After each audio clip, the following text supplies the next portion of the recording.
Hello, आप सबको जय मसीह की।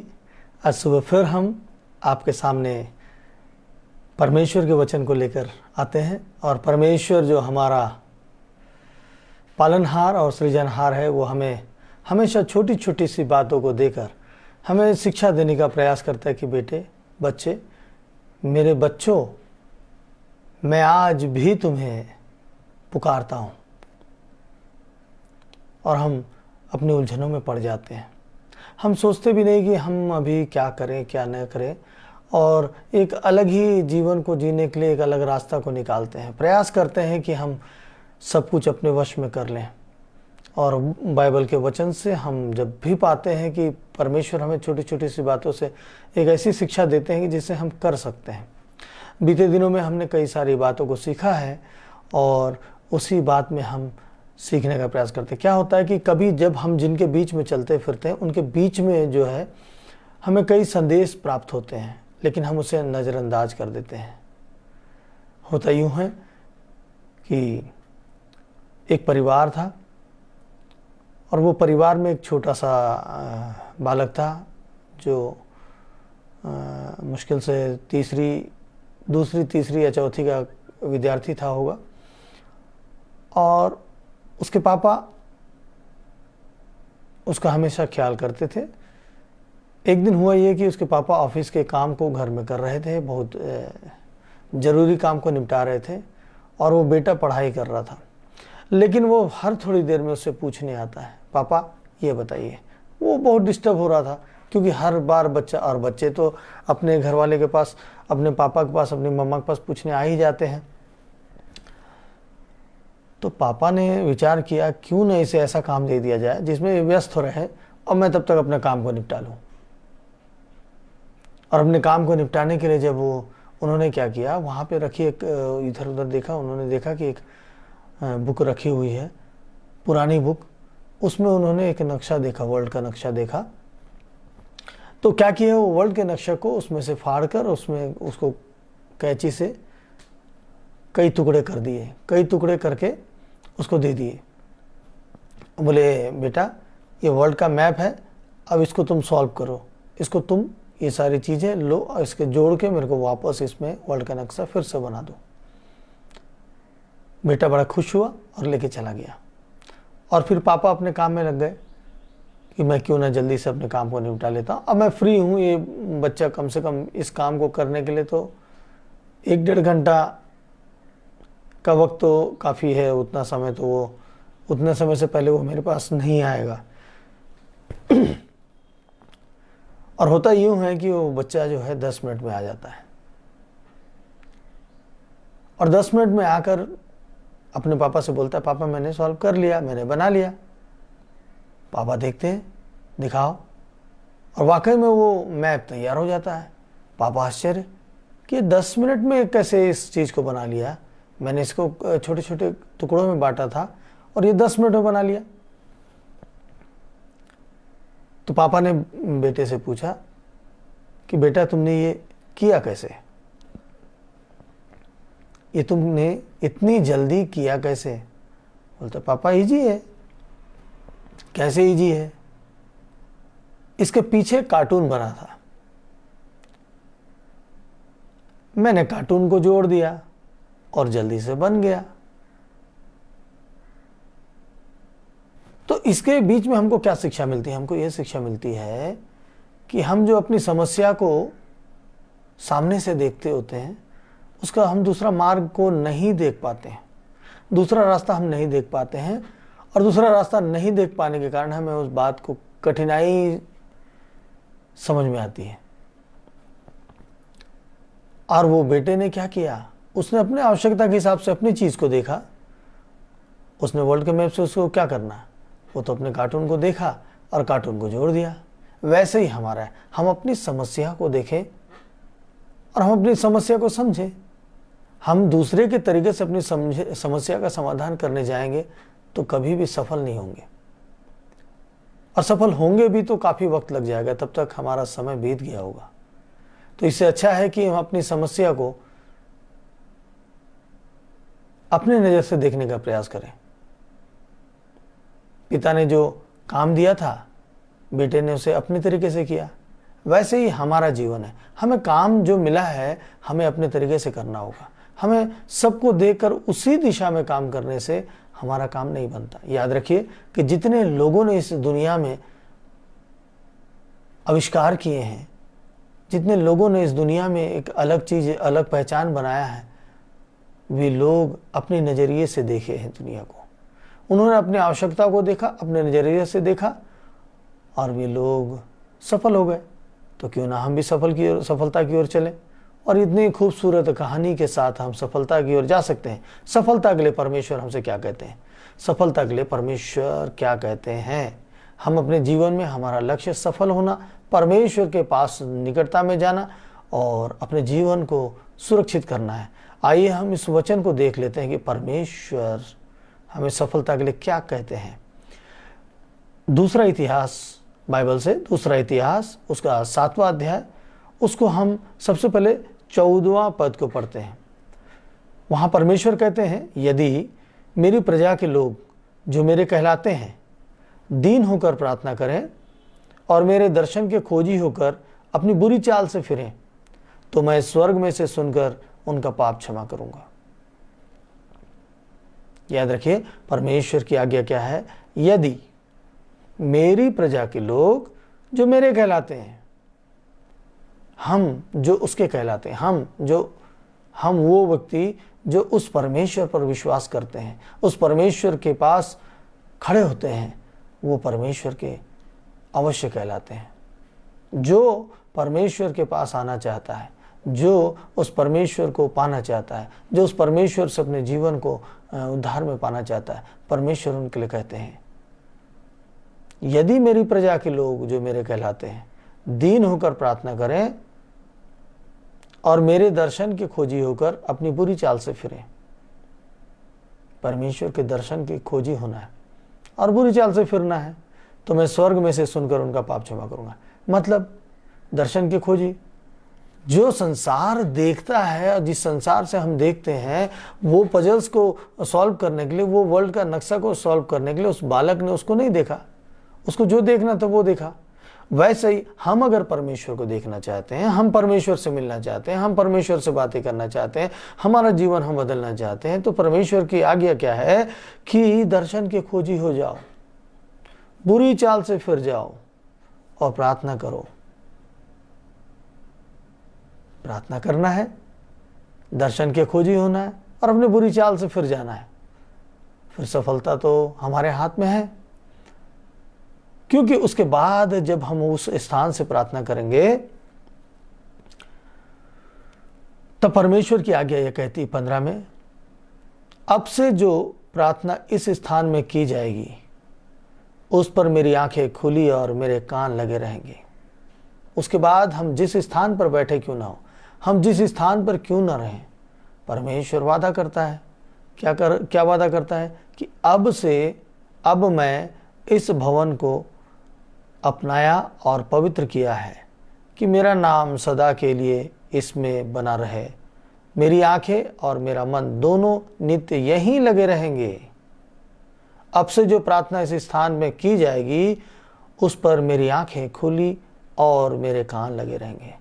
तो फिर कितनी खूबसूरत बात है, जब परमेश्वर की आंखें, परमेश्वर की कान हमारी ओर लगे रहेंगे और इस स्थान पर परमेश्वर वादा करता है कि जिस स्थान पर हम अपनी बुरी चाल से फिरकर परमेश्वर के दर्शन के खोजी होकर प्रार्थना करेंगे तो हमारे पाप को क्षमा करेगा। और जब हमारे पाप क्षमा होंगे तो परमेश्वर कहते हैं कि उस स्थान पे मेरी आंखें, मेरे कान लगे रहेंगे और जो प्रार्थना यहाँ की जाएगी उसका उत्तर मैं उनके मन के अनुसार दूंगा। तो इतनी अच्छी बात है, जब हमको परमेश्वर वायदा करता है तो क्यों ना हम उस वायदे की ओर चलें। और एक बात ये था कि जो उसके पापा थे, वो पापा ने अपने काम को निपटाने के लिए उस बालक को व्यस्त करने का प्रयास किया ताकि मैं अपने काम को निपटा लूँ। ये है दुनिया के लोग, ये लोग अपने काम को पूरा करने के लिए आपको व्यस्त करेंगे, अपनी इच्छाओं को पूरा करने के लिए, अपने टारगेट को पूरा करने के लिए आपका इस्तेमाल करेंगे। और आप उसमें उलझे रहेंगे। लेकिन यदि उसी काम में अगर आप उस पन्ने के पीछे देखते तो जरूर है कि आप उसमें भी अपना रास्ता आसानी से निकाल लेंगे। तो ये बात दो तरीके से हमने सीखा है। पहले की दुनिया के लोगों के बीच में जो हमें काम मिलता है, करना तो जरूर है, लेकिन उसे अपने तरीके से करना है। तो आइए हम प्रार्थना में चलते हैं। प्रभु हमारे साथ है। आज प्रभु ने कहा है दीन होकर प्रार्थना करने को, और प्रभु ने कहा है अपने बुरे चाल से फिरे और दर्शन के खोजी हो। तो हमारी प्रार्थना आज इसी प्रकार से होगी, क्योंकि परमेश्वर का वादा है कि आज से इस स्थान पर जो प्रार्थना की जाएगी उसे मैं सुनूंगा। और ये याद रखिए, बाइबल में मार्क कर लीजिएगा, दूसरा इतिहास, पुराने नियम से दूसरा इतिहास, उसका 14, 15 और 16 पद, ये अपने जीवन में स्मरण रख लीजिएगा। आइए प्रार्थना में चलते हैं। धन्यवाद सामर्थ्य पिता परमेश्वर, आपने खूबसूरत वचन के साथ हमसे बातें की, बहुत अच्छे से आपने हमें सरलता से समझाया। प्रभु जी, आपने हमें अपने आंखों को खोलने के लिए एक रास्ता दिखाया, ताकि हम जो काम को करते हैं, जो काम हमारे बड़ी उलझन की काम हैं, उलझन की बातें हैं प्रभु, वो सरलता में बदल जाए। क्योंकि हमें अपनी नजरियों से देखना होगा, क्योंकि आपने हर व्यक्ति को उसके अंदर उसके अनुसार समझ दिया है, उसको उसके अनुसार ज्ञान बुद्धि दिया है। मेरे पिता परमेश्वर, तो आज हमारी आंखें खुल जाए और आज हम जान जाएं कि हमें अपने समस्याओं का समाधान किस प्रकार से करना है। प्रभु, सबसे पहले हम दीन होना चाहते हैं। प्रभु, हम दीन होना चाहते हैं ताकि आपके सामने खड़े हो सकें। प्रभु जी, हम दीन होकर आपके सामने प्रार्थना करना चाहते हैं, ताकि पिता परमेश्वर हमारी प्रार्थना सुनी जाए। और जब हम प्रार्थना करते हैं प्रभु, तो हम आपके दर्शन के खोजी हो जाए। हमें आपका दर्शन के लिए हमारे अंदर से एक अभिलाषा जाग जाए, हम आपके दर्शन के खोजी हो जाए। हम प्रयत्न करते करते करते करते करते करते करते थक न जाएं, और प्रभु जी हम आपके दर्शन को पा जाएं। और इससे पहले कि हम आपके दर्शन को पाएंगे, हमें मालूम है कि हमें अपने पापों को आपके सामने रखना पड़ेगा, पाप का अंगीकार करना पड़ेगा और पापों की क्षमा मांगना पड़ेगा। प्रभु, हम अपने पापों को आपके सामने रखते हैं और पापों की क्षमा मांगते हैं। मेरे पिता, हमारे पापों की क्षमा कीजिए, हमें इन सारे पापों से आज़ाद कीजिए जिसके कारण प्रभु हमारी आंखें बंद है और हम उन सारे समस्याओं का समाधान देख नहीं पा रहे। और प्रभु जी, पाप की मजदूरी तो मृत्यु है ना प्रभु। बाइबल कहती है पाप की मजदूरी मृत्यु है, और जो पाप में बढ़ते चले जाते हैं वो फंसते चले जाते हैं, उनके अंदर रोग बीमारी बढ़ती चली जाती है। ये पाप है जो हमारे शरीर को नाश करता है। प्रभु जी, आज जितने लोग अपने पापों को आपके सामने रख रहे हैं, अपने रोग बीमारी को आज आपके सामने रख रहे हैं, अपने घुटने को टेक कर आपके सामने दीन होकर प्रार्थना कर रहे हैं, अपने पापों की क्षमा मांग रहे हैं, और पिता परमेश्वर प्रभु आपके दर्शन के खोजी होना चाहते हैं कि कौन है ईश्वर इस दुनिया में। हमें दिखाओ कि आप अगर सच्चे हो तो हमें दिखाओ। प्रभु, अगर कोई देखना चाहता है, अगर कोई आपको जानना चाहता है, मेरे खुदा उन पर तरस खाइए, उन पर अपना दर्शन दिखाकर उनके ऊपर अद्भुत काम को दिखाइए पिता। असंभव को संभव कर दीजिए पिता। ऐसे लोग हैं पिता जो कई प्रकार के समस्याओं में हैं, ऐसे विचारों में पड़े हुए हैं पिता परमेश्वर, जिनका समाधान नहीं है। प्रभु, ऐसे लोग हैं पिता जो ऐसे अपने निर्णय को करके पाप में पड़ गए हैं और वो पाप से उनको छूटना मुश्किल हो गया है। वो अपने जीवन को ऐसे उलझन में डाल चुके हैं कि उसे वापस लौटना मुश्किल है। प्रभु, जब आपने समय काल को बनाया तो प्रभु मेरे पिता परमेश्वर, आपने ऐसा कोई काल समय नहीं बनाया जो वापस जाए। सब आगे बढ़ता ही जाता है, रुकता नहीं है। प्रभु जी, घड़ी का कांटा अभी चलता ही जाता है, प्रत्येक दिन का कैलेंडर बढ़ता ही जाता है। वैसे हमारा जीवन है। अगर हमने गलती की है, अगर हमने पाप किया है, हमने अपने बुराई के निर्णय को आगे बढ़ाया है, और हम अपने शरीर को, अपने परिवार को, अपने सारे इच्छाओं को फंदे में डाला है, यदि हम अपने निर्णय में लेकर हमने ऐसा निर्णय लेकर हमने अपने परिवार के खिलाफ काम किया, हमने शादी ब्याह कर ली और उसमें हम बंधन में पड़ गए, तो प्रभु जी हम पीछे मुड़ नहीं सकते, क्योंकि ऐसा निर्णय करके इंसान आगे बढ़ जाता है। प्रभु उसके बाद कोई रास्ता नहीं सूझता है। लेकिन पिता परमेश्वर, आगे बढ़ने से आप बोलते हैं मार्ग मैं हूं, सत्य मैं हूं, जीवन मैं हूं। प्रभु जी हमें मार्ग, सत्य और जीवन की तलाश में हमारा जीवन व्यर्थ न चला जाए। इसलिए मेरे पिता परमेश्वर, आज हम जितने लोग इन सारे फंदे में पड़े हैं, बंधन में पड़े हैं, अगर आज हम आपके सामने घुटने टेकते हैं तो आज से हमारे लिए मार्ग खोलना शुरू हो जाए। हम उन बातों को देख सके पिता परमेश्वर, जिन बातों को हमें देखना चाहिए, जिससे हमारा जीवन प्रभु आपके पास सुरक्षित लौट पाए। हम सुरक्षित आपके पास आ सकें, हम इस लायक हो जाएं, हम अपने पापों से छूट जाएं, हम अपनी बुराई से, हम अपने व्यभिचार से छूट जाएं और प्रभु आपके सामने खड़े होने वाले लायक हो जाएं प्रभु, ताकि न्याय के दिन में प्रभु हमारा न्याय उचित तरीके से हो सके। हम क्या हैं पिता परमेश्वर, हम क्या हैं मेरे प्रभु जी। हम तो इस सांसारिक परीक्षा में विफल हो जाते हैं, हम तो सांसारिक परीक्षा में टॉप नहीं कर सकते हैं। तो प्रभु वो स्वर्गीय परीक्षा है जहां पे पिता परमेश्वर सारे प्रकार से सिद्ध होकर हमें प्रवेश करना होगा।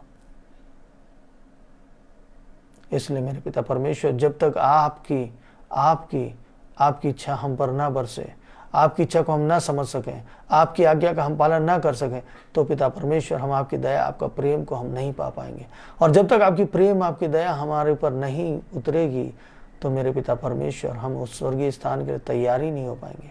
प्रभु आज जितने लोग आज इस प्रार्थना में शामिल हैं, उनकी कोई भी समस्या क्यों ना हो पिता, सब बदल जाए। आज उनका जीवन शुद्ध और साफ हो जाए। पवित्र सामर्थ्य पिता, मैं आपका धन्यवाद करता हूं कि आपने फिर से आज एक मौका दिया है। आज फिर मैं आपके दासों को आपके हाथ में सौंपता हूं प्रभु। आपके दासों को पिता परमेश्वर बरकत से भरिए और मेरे खुदा वापस मानी बरकत से भर के उन्हें आज्ञा दीजिए कि जाओ, मेरे बच्चे परेशान हैं, उन घरों में जाओ, उन घरों में भेज कर पिता उन दासों के द्वारा उन घर के बंधनों को छुड़ाइए, उनको शांति मिले। मेरे पिता परमेश्वर, आज जितने लोगों का जन्म दिवस है, हर एक को आज पिता परमेश्वर खुशी के वरदान से भरना प्रभु। आज कोई भूखा रहने ना पाए। आज यदि कोई परेशान है और प्रभु जी अपने परिवार की चिंता कर रहा है कि मैं आज अपने परिवार के लिए कैसे भोजन की व्यवस्था करूं, कहां से लाऊं, प्रभु उसके लिए द्वार खोलना पिता। आज जो परेशान है, जो घबराहट में है, जो बहुत चिंता में पिता अपने घबराहट में पड़ गया है, डर में पड़ गया है पिता, आज उनका डर दूर हो जाए। उनकी सहायता कीजिए, उनकी आंखें खोलिए कि उनका डर दूर होने के लिए रास्ता खुल जाए। प्रभु आपने प्रार्थना को, विनती को सुना है प्रभु जी, मैं आपको धन्यवाद देता हूँ। हर एक प्रार्थना को आप सामने रखता हूँ पिता परमेश्वर। मेरे पिता आपको लाखों बार धन्यवाद, आपके पवित्र मीठे नाम से मांगते हैं, आमीन आमीन आमीन। प्रिय मित्रों, परमेश्वर का वचन और परमेश्वर का सामर्थ हमारे बीच में होता है। परमेश्वर हमारे साथ है, हम प्रभु को बहुत बहुत धन्यवाद देते हैं। वो प्रतिदिन हमें एक नई आज्ञा के साथ हमारे साथ भेंट करते हैं और हमें एक अच्छी नई कहानी भी हमारे पास मिलती है।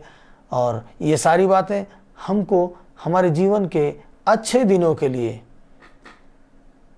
तैयार करती है। इसलिए मेरे मित्रों, आज भी यदि आपको ये पसंद आया हो तो कृपया करके प्लीज़ अपने मित्रों में इस मैसेज को ज़रूर फॉरवर्ड कीजिएगा। मेरी आपसे विनती है, ताकि कई लोगों का जीवन आनंद में बदल जाए।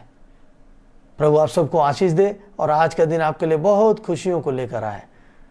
प्रभु आपके संग और साथ रहे, पिता आपको मार्ग दिखाए। फिर कल मिलेंगे, कल सुबह फिर हम आपके सामने बातें करेंगे। प्रभु का धन्यवाद देते हैं और आप सबों को जय मसीह की।